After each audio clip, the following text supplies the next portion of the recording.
তো good evening everyone. সকালটা শুরু করলাম ছোটো মাসির বাড়ি থেকে। আর এত ঠান্ডা যে ব্ল্যাঙ্কেট ছাড়তে ইচ্ছা করেছিল না, বাট সেই ইচ্ছার বিরুদ্ধে গিয়েই উঠে পড়লাম। ফ্রেশ হয়ে খেয়ে নিলাম চা, দেন স্নান করে রেডি হয়ে মাসি দিয়ে দিল গরম গরম ভাত আর ডিমের অমলেট, আর দিল দুটো ভোলা মাছ ভাজা। আহা হা, জাস্ট জমে গেছিল। তো আমি খাওয়ার আগে দিদিকে খাইয়ে দিচ্ছিলাম আর বলছিলাম আমিই ফার্স্ট তোমাকে আইবুড়ো ভাত দিয়ে দিলাম। সে যাই হোক, তো খেয়ে বেরিয়ে পড়লাম। তার কারণ ছিল আমার হচ্ছে 12টা থেকে ডিউটি। তো অটো ট্রেন বাস পাল্টে পাল্টে চলে গেলাম সোজা ডিউটি। আরে দাঁড়াও দাঁড়াও, ওখান থেকে খেয়ে এসেছি ভাত, তো কি হয়েছে?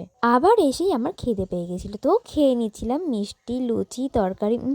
তারপর কাজ কমপ্লিট করার পর সন্ধেবেলা আসলো আমার পার্সেল, তো সেটাই রিসিভ করতে চলে গেলাম। আইসিইউতে এসে খেয়ে নিলাম চা, দেন ডিউটি শেষ করে বেরিয়ে গেলাম দাদার বাড়ির উদ্দেশ্যে। মানে আজ এর বাড়ি তো কাল ওর বাড়ি, আর কি এই হচ্ছে আমাদের মধ্যে। কেন গেছিলাম তার কারণ হলো এই না, ভাবলে কি করে আজই বলে দেবো, তার জন্য তো নেক্সট ব্লগ আসবে নাকি। ট্রেন বাস থেকে নামতে ঠাকুরপুকুর দাঁড়িয়েছিল দাদা, আর দাদার বাইকে উঠে চলে গেলাম। 1 ঘন্টার পথ অতিক্রম করে সোজা চলে গেলাম দাদার বাড়ি।